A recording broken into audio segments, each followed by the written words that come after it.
Hello guys, welcome back to our channel Sri's Planet.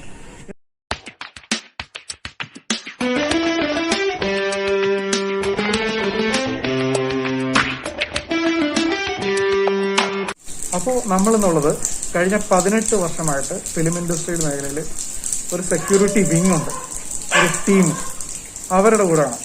അപ്പോൾ നമ്മളെന്നുള്ളത് ഗിരിച്ചേട്ടൻ്റെ വീട്ടിലാണ്, ഗിരി കൊല്ലം, അതായത് നമ്മളുടെ GK group of film ഗാർഡ്സിൻ്റെ എല്ലാമായ Giri Kollam.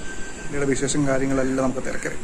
Okay, hello, നമസ്കാരം. എന്തൊക്കെയുണ്ട്, സുഖമാണോ? സുഖം. ഓക്കെ ചേട്ടാ, നമ്മള് കുറെ നാളായിട്ട് നമ്മള് ഫിലിം ഇൻഡസ്ട്രി ചേട്ടൻ വർക്ക് ചെയ്യുന്നു. അപ്പൊ എങ്ങനെയാണ് ഇതിലോട്ട് ഒരു റീച്ച് വന്നത്? കാരണം ഇങ്ങനെ ഒരു ഇൻഡസ്ട്രിയിലോട്ട് കിടന്ന് കയറിയത്? അത് നമുക്ക് എന്തായാലും വളരെ ചുരുക്കി പറയാം, ഒരുപാട് നേരിട്ട് പറയാൻ പറ്റില്ല. എന്നാലും നമ്മൾ ഏകദേശം 2003 ഈ ഒരു മേഖലയിലേക്ക് വരുന്നത്. ഈ ഫിലിം ഇൻഡസ്ട്രിയിലേക്ക് വരുന്നതിന് മുമ്പായിട്ട് നമ്മുടെ ഒരു DJ പ്രോഗ്രാം, അല്ലെങ്കിൽ ഒരു ഫംഗ്ഷന് വേണ്ടി നമ്മളെ വന്ന് ഞങ്ങൾ കോളേജിൽ പഠിച്ചുകൊണ്ടിരിക്കുന്ന സമയത്താണ് നമ്മളെ കുറച്ച് പേര് വന്ന് വിളിച്ചിട്ട് പറഞ്ഞു, ഗിരി നമുക്കവിടെ ഫംഗ്ഷൻ നടക്കുന്നു, നല്ല കുറച്ച് സ്ട്രോങ് ആയിട്ട് കുറച്ച് നിൽക്കാൻ കൺട്രോൾ ചെയ്യാൻ വേണ്ടി കുറച്ച് ആൾക്കാർ കാണും, ഒരു ബാറിന്റെ DJ പ്രോഗ്രാം. അതാണ് ദൈവത്തിന് നിൽക്കുന്ന ഫസ്റ്റ് തുടക്കം. ആ ഒരു തുടക്കത്തിൽ ഞാനും എൻ്റെ ഫ്രണ്ട്സും പഠിച്ചുകൊണ്ടിരിക്കുന്ന സമയത്ത് തന്നെയാണ് ഈ മേഖലയിലേക്ക് 2003 ഇറങ്ങുന്നത്. അതിന് തുടക്കതയായിട്ട് പോയി. അതിനുശേഷം ഈവന്റ് മേഖലയിലേക്ക് ഞങ്ങൾ ഇറങ്ങി തിരിച്ചു. അതിനുശേഷമാണ് ഫിലിം ഇൻഡസ്ട്രിയിലേക്ക് വരുന്നത്. ഓക്കെ, അപ്പൊ ഓരോ ഷൂട്ടിങ്ങിൽ ചെല്ലുമ്പോൾ ഡിഫറെന്റ് അറ്റ്മോസ്ഫിയർ ആണ്, പല സൂപ്പർ സ്റ്റാറുകളായിട്ട് ഇടപഴകേണ്ടി വരും. അപ്പൊ അവരുടെയൊക്കെ സെക്യൂരിറ്റി എങ്ങനെയാണ് ചേട്ടൻ ടേക്ക് കെയർ ചെയ്യുന്നത്? കാരണം ചേട്ടനും കുറെ ടീംസ് ഉണ്ട്, അവരവിടെ എങ്ങനെയാണ് ഹാൻഡിൽ ചെയ്യുന്നത് ടീംസിനെ? സത്യത്തില് ഇതില് ഈ ഒരു ഫീൽഡില് വളരെ ബുദ്ധിമുട്ടും വളരെ റിസ്ക്കുള്ള ഒരു ഫീൽഡാണ്. തീർച്ചയായിട്ടും ബോഡി ഗാർഡ് അല്ലെങ്കിൽ ബൗൺസേഴ്സ് അല്ലെങ്കിൽ സെക്യൂരിറ്റി വർക്ക്, ഇത് ഏതും യൂസ് ചെയ്യാമല്ലോ. അപ്പൊ ഇങ്ങനത്തെ ഒരു ഫീൽഡ് എന്ന് പറയുന്നത്, ഇതിൽ നമ്മൾ ഇപ്പം ഷൂട്ടിംഗ് സെറ്റിൽ പോകുന്നതും നമ്മൾ ഒരു ഫംഗ്ഷന് വേണ്ടി ഒരു ഇനാഗ്രേഷൻ പ്രോഗ്രാം, അങ്ങനെയൊക്കെ അല്ലെങ്കിൽ സ്റ്റേജ് ഷോ, ഇതൊക്കെ വരുമ്പോഴും ഒരുപാട് വ്യത്യാസമുണ്ട്. ഇപ്പം ഫിലിം ഇൻഡസ്ട്രി നമ്മൾ പോവുകയാണെങ്കിൽ ഇപ്പം ഏറ്റവും എടുത്തു പറയേണ്ടത് ഇപ്പം മോഹൻലാൽ, മമ്മൂട്ടി സാർ, അതുപോലെ അങ്ങനത്തെ സൂപ്പർ സ്റ്റാറുകൾ ആയിട്ടുള്ള ആർട്ടിസ്റ്റുകളുള്ളപ്പോൾ നമുക്ക് സെക്യൂരിറ്റി ഒരുപാട് സുരക്ഷ കൂടുതൽ കൊടുക്കേണ്ടി വരും. എൻ്റെ കൂടെ ഒട്ടനവധി സ്റ്റാഫുകൾ വർക്ക് ചെയ്യുന്നുണ്ട്. ഇത് അവരുടെ ഒരു ജീവിത മാർഗമാണ്. ഏകദേശം കണ്ടിന്യൂ റെഗുലറായിട്ട് 10-15 വർഷമായിട്ട് ജോലി ചെയ്യുന്ന സ്റ്റാഫുകൾ എൻ്റെ ഉണ്ട്. ചിലപ്പോൾ ചിലവർ വന്നിട്ട് ചിലപ്പം വേറെ എന്തെങ്കിലും ജോലിയാകുമ്പോൾ അവർ പോകും. കാര്യം അവർ ഒരിക്കലും നമ്മളെ കൂടെ നിന്ന് നമ്മളെ ജീവിതം നശിപ്പിക്കലും എന്ന് അവർ പറയാറില്ല. കാര്യം ഇതേ ഫീൽഡ് ഇഷ്ടപ്പെട്ട് നിൽക്കുന്നതായിരിക്കും. ചിലപ്പോൾ അവരുടെ വിദ്യാഭ്യാസ യോഗ്യം നല്ലത് കാണും. അപ്പോൾ ആ ഒരു രീതി വെച്ച് നോക്കുമ്പോൾ നമ്മൾ അവർക്ക് കൊടുക്കാൻ പറ്റുന്ന ഒരു രീതി ഞാൻ സപ്പോർട്ട് ചെയ്ത് കൊടുക്കാറുണ്ട്. എന്തെങ്കിലും ടെസ്റ്റ്, ഇപ്പം PSC ടെസ്റ്റുകളൊക്കെ വരുമ്പോൾ അവർ എൻ്റെ കൂടെ വർക്കിന് വന്നാൽ പോലും അവർക്ക് ഞാൻ റൂമിലായാലും അവർക്ക് പഠിക്കാനുള്ള ഒരു എന്താ പറയുക സിറ്റുവേഷൻ കാര്യങ്ങളൊക്കെ ഒരുക്കി കൊടുക്കാറുണ്ട്.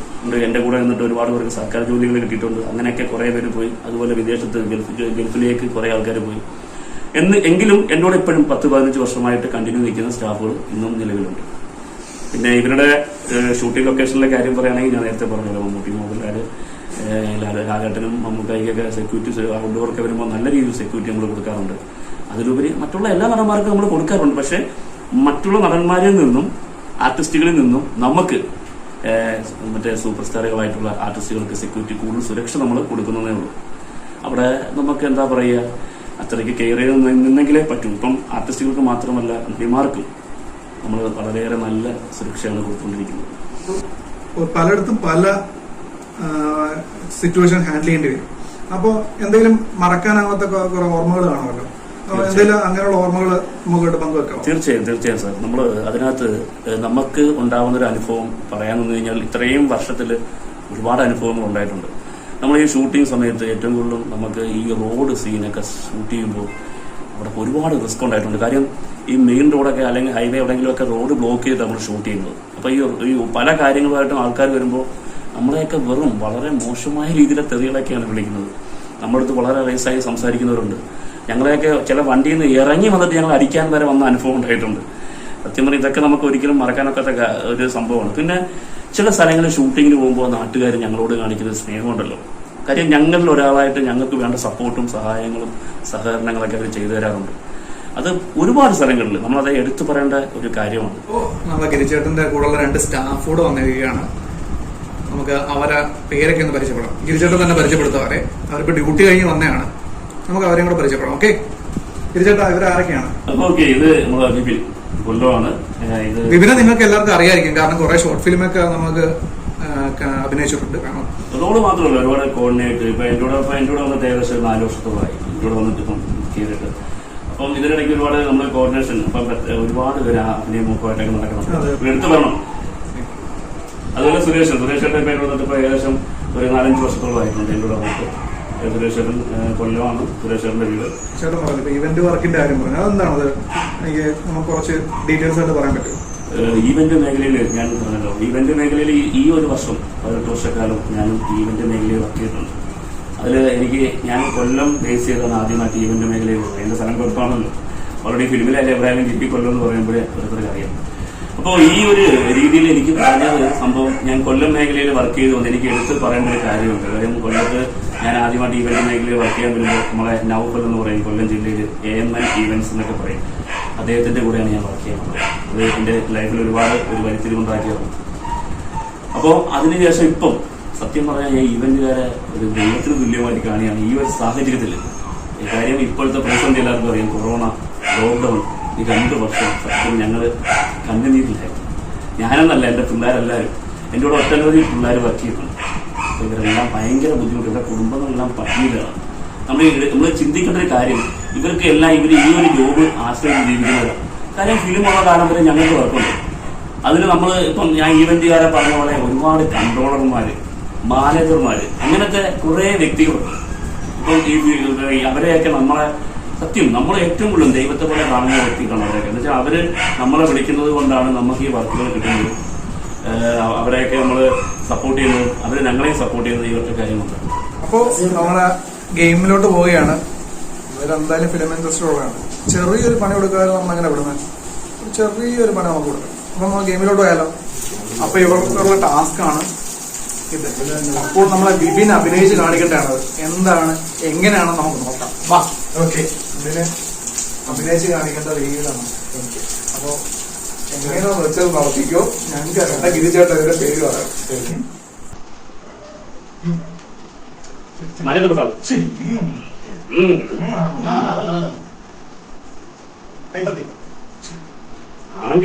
പറയും സമയം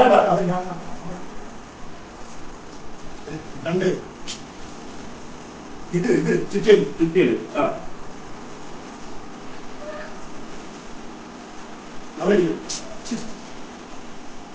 ഞാൻ പറയുന്നത് ആകെ അടിക്കുന്നത്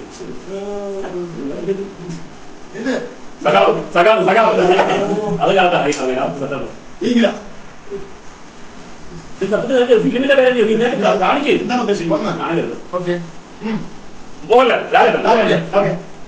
അപ്പൊ ലാലേട്ട അഭിനയിച്ച സിനിമയുടെ പേരാണ് നമ്മൾ ബോസാണ്.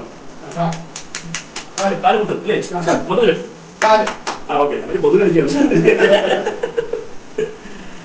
മനസ്സിലായി.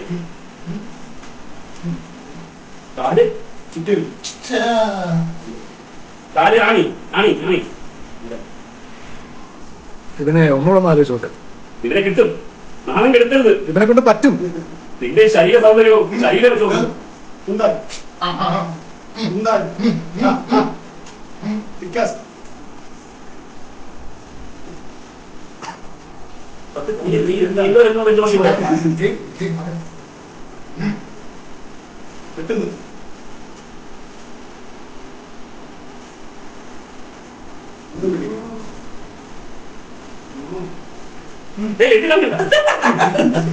എടാ നീ പറയാൻ സംഭവം പറ.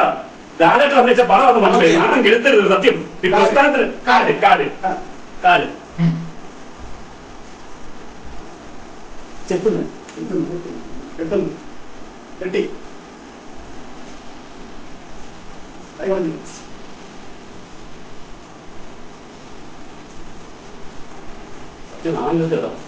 കാല് മനസ്സിലായി. ബാക്കി നീ എന്ത് കൃഷി പഠിക്കണം പോന്നോ? എനിക്ക് ഉദ്ദേശിക്കില്ല. കൃഷി കെട്ടി നേരെ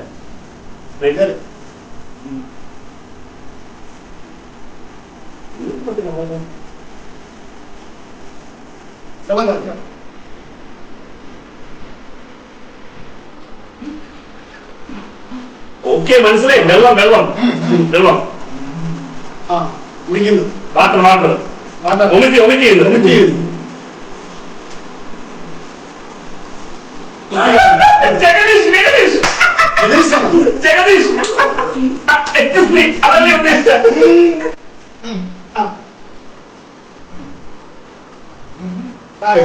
അത് ഓക്കെ.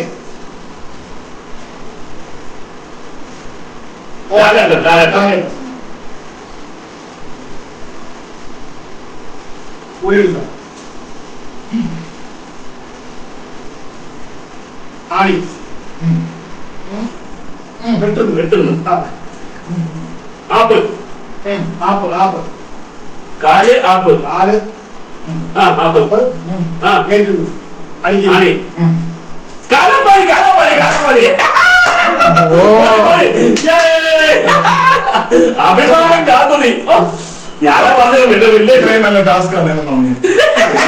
അപ്പൊ നമ്മൾ ടാസ്ക് കഴിഞ്ഞിരിക്കുകയാണ്. ഇവൻ കുറച്ച് വെള്ളം കുടിച്ചു, കാലാപ്പാനിയുടെ പാനി കുറച്ച് കുടിക്കേണ്ടി വന്നു. എന്നാലും കുഴപ്പമില്ല, തിരിച്ചേട്ടത് ആൻസർ പറഞ്ഞിരിക്കുകയാണ്. എനിക്കൊരു സംശയമുണ്ട്, ഇവൻ എന്തുകൊണ്ട് അഭിനയിച്ച് കാണിച്ചത്? കാലാപ്പാനിന്ന് തന്നെ ഉദ്ദേശിച്ചാണ്. ആദ്യം കാലി പറഞ്ഞു. അല്ല ഇവിടെ കാല് മനസ്സിലായി, കാല് മനസ്സിലായി. ഈ പിന്നെ നീ ഉദ്ദേശിച്ചത് എന്താണ്? നീ സത്യം കലാകാരൻ തെളിയിച്ചു, ജഗദീഷിനെ കാണിച്ചു, നരേന്ദ്രപ്രസാദിനെ കാണിച്ചു, ലാലേട്ടനെ കാണിച്ചു. ഇത് കാലാപ്പാനിക്കത്ത് ഇവരൊക്കെ എങ്ങനെ വന്നു? കോടാലി. ഓ കോടാലി. ആ കോടാലിക്കകത്തൊരു സാധനം നമ്മൾ യൂസ് ചെയ്യും. ആപ്പ്. അത് കോടാലിക്ക് മാത്രമല്ല, അതിനാണ് ഞാൻ കോലി കാണിച്ചത്. ഈ സാധനം ഞങ്ങൾ അതുകൊണ്ട് ആ കോലൊക്കെ കണ്ടപ്പോ ഞങ്ങൾ വെള്ളം തേടുകയാണ്. സത്യം അതുകൊണ്ടാണ് വെള്ളമൊന്നും ആക്കുമ്പോൾ വെള്ളം കിട്ടുമെന്ന് സത്യം അത് കറക്റ്റാണ്. എല്ലാ സൂപ്പർ സ്റ്റാറിന്റെ ഫാൻസ് ഉണ്ട്. തീർച്ചയായും അപ്പൊ അവരുടെ ഒരു റെസ്പോൺസ് എങ്ങനെയാണ്? എനിക്ക് ഈ ഒരു അവസരത്തിൽ ഈ ഫാൻസുകാരെ പറയുന്നതിനേക്കാൾ കൂടുതൽ സംഭവം വെച്ചാലേ ഈ ആർട്ടിസ്റ്റുകള് നമ്മളോട് കാണിക്കുന്ന ഒരു സ്നേഹമുണ്ടല്ലോ. സത്യം പറയാം, ഇപ്പോൾ ലാലേട്ടനായാലും മമ്മൂട്ടി ആയാലും അതിലുള്ള നടിമാര് മഞ്ജു ചേച്ചി ആയാലും ജയൻചേട്ടൻ ജയസൂര്യ ആയാലും ദിലീപേട്ടനായാലും ആസിഫിക്കായാലും പറയാനാണെങ്കിൽ ഒരുപാട് ആർട്ടിസ്റ്റുകളുണ്ട്. ഇവരൊക്കെ നമ്മളോട് കാണിക്കുന്ന സ്നേഹമുണ്ട്. സെറ്റിൽ ചെല്ലുമ്പോൾ നമ്മളൊന്ന് അന്വേഷിക്കുന്നത് അഗിരി സുഖമാണോ, എങ്ങനെയുണ്ട് വിശേഷം, വർക്കുകളൊക്കെ ഉണ്ടോ, അത് തന്നെ കേൾക്കുമ്പോൾ മനസ്സിന് ഏറ്റവും വലിയ സന്തോഷമാണ്. എടുത്ത് പറയണമല്ലോ. അപ്പൊ അത് വേറൊരു രീതിയാണ്. അത് കൂടാതെ ഫാൻസുകാരെ കുറിച്ച് പറയുകയാണെങ്കിൽ ഇപ്പം ലാലേട്ടന്റെ ഫാൻസ് സത്യത്തിൽ ഈ സെറ്റില് ഇപ്പോ ഈ കൊറോണ 2 വർഷമായിട്ടാണ് എനിക്ക് തോന്നുന്നു ഇപ്പം ലാൽ സാറിന്റെ സെറ്റിലൊന്നും ഫാൻസുകാർ വരാത്തത്. ഫാൻസുകാർക്ക് ഇത്രയും സപ്പോർട്ടും അല്ലെങ്കിൽ ഇത്രയും പിന്തുണയും കൊടുക്കുന്ന ഒരു ആർട്ടിസ്റ്റുകളാണ്. കാര്യം ഓരോ സെറ്റിൽ നിന്നും നമ്മുടെ ഷൂട്ട് സമയത്ത് ഒരു ദിവസം തന്നെ 400-500 പേരൊക്കെയാണ് ഫോട്ടോഷൂട്ടിന് വേണ്ടി മാത്രം ലാൽ സാറിന്റെ സെറ്റിൽ വരാറുള്ളത്. സാറിനെ കാണാൻ വേണ്ടി, സാറിന്റെ കൂടെ ഫോട്ടോ എടുക്കാൻ വേണ്ടി. സാർ ഇത്രയും ആരാധകരെ കൂടെ നിന്ന് ഫോട്ടോ എടുക്കുന്നുണ്ടല്ലോ, നമ്മൾ സത്യം പറഞ്ഞാൽ സമ്മതിക്കണം. ഇപ്പം ലാലേട്ടനെ എന്റെ ഒരു അനുഭവത്തിൽ ഇത്രയും ഞാൻ എന്തെങ്കിലും ഇത്രയും ഫാൻസുകാർ വന്ന് ഫോട്ടോ എടുക്കുന്നത് ലാലേട്ടന്റെ കൂടെ ഞാൻ കണ്ടുള്ളൂ. അത് ലാലേട്ടൻ അവരുടെ കൂടെ നിന്ന് ഫോട്ടോ എടുത്തിട്ട് ഈ ഫോട്ടോ എടുക്കുന്ന ഒരാൾക്ക് ചോദിക്കുന്ന ചോദ്യമുണ്ട്. അത് നിങ്ങൾക്ക് നേരിട്ട് കണ്ടെങ്കിലേ മനസ്സിലാവും. മോനെ കിട്ടിയോ എന്നൊരു ചോദ്യമുണ്ട്.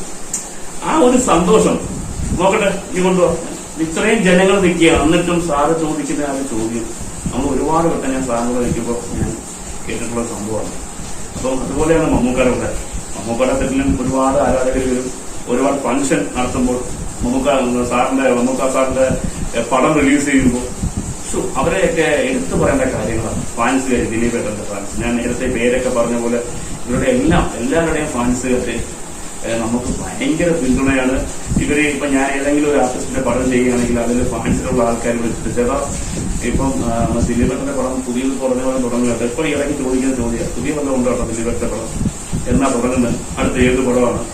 അതുപോലെ തന്നെ ലാലേട്ടന്റെ, അതുപോലെ മമ്മൂക്കാണ്, ഇപ്പൊ എല്ലാ ആർട്ടിസ്റ്റുകളുടെയും ഓരോ ഫാൻസുകാരും വിളിച്ചിട്ട് അതിന്റെ വിശേഷങ്ങളും ചേട്ടാ ലൊക്കേഷനിൽ എങ്ങനെയുണ്ട്, ആ ചോദ്യം കേൾക്കാൻ രസമാട്ടോ.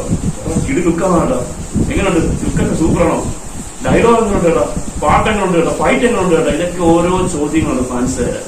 സത്യം അവരുടെ ആ ചോദ്യമൊക്കെ കേൾക്കുമ്പോൾ അവര് എത്രത്തോളം ആകാംക്ഷയോടെ ആ ഒരു ഫിലിം റിലീസിന് വേണ്ടി കാത്തിരിക്കുകയാണെന്ന് നമ്മൾ മനസ്സിലാക്കണം.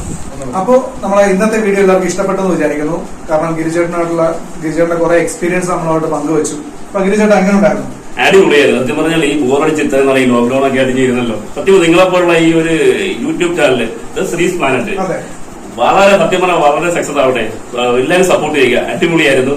സത്യം പറഞ്ഞാൽ ഏറ്റവും കൂടുതൽ ഇവരുടെ ആ ഒരു സംസാര രീതിയും അതുപോലെ ഇവരുടെ നമ്മളോട് സഹകരിക്കുന്ന രീതി, ഇവർ ചോദിക്കുന്ന രീതി, ഒരു ഗെയിം, ഇതൊക്കെ വെറൈറ്റി ആണ് കേട്ടോ. സത്യം പറയാല്ല യൂട്യൂബ് ചാനൽ ഒരുപാടുണ്ടെങ്കിലും ഒരു വെറൈറ്റി ആയിരുന്നു. ഈ ഒരു സാഹചര്യത്തിൽ ഇവിടെ വന്നപ്പോൾ ഞങ്ങൾ സത്യം പറഞ്ഞ വളരെ വിഷമത്തിരുന്ന് ഞങ്ങൾ വളരെ ഹാപ്പിയായി. എന്റെ സ്റ്റാഫിന്റെ വളരെ രസകരമായ പല കളികളും, അതായത് കലാരൂപങ്ങൾ ഞങ്ങൾക്ക് കാണാൻ പറ്റി. ഇവന് ഇത്രയും കഴിവുകളുണ്ടെന്ന് ഞാൻ അറിഞ്ഞില്ല, ഉണ്ണി, ഞങ്ങൾ അറിഞ്ഞില്ല. അപ്പോ എല്ലാവരും നമ്മളെ ശ്രീസ് പ്ലാനറ്റ് സപ്പോർട്ട് ചെയ്യണം. നമുക്ക് നല്ല രീതിയിൽ നമുക്ക് മുന്നോട്ട് പോകാം. എല്ലാവരുടെയും പിന്തുണ വേണം. ആൾ സപ്പോർട്ട്. ഓക്കെ.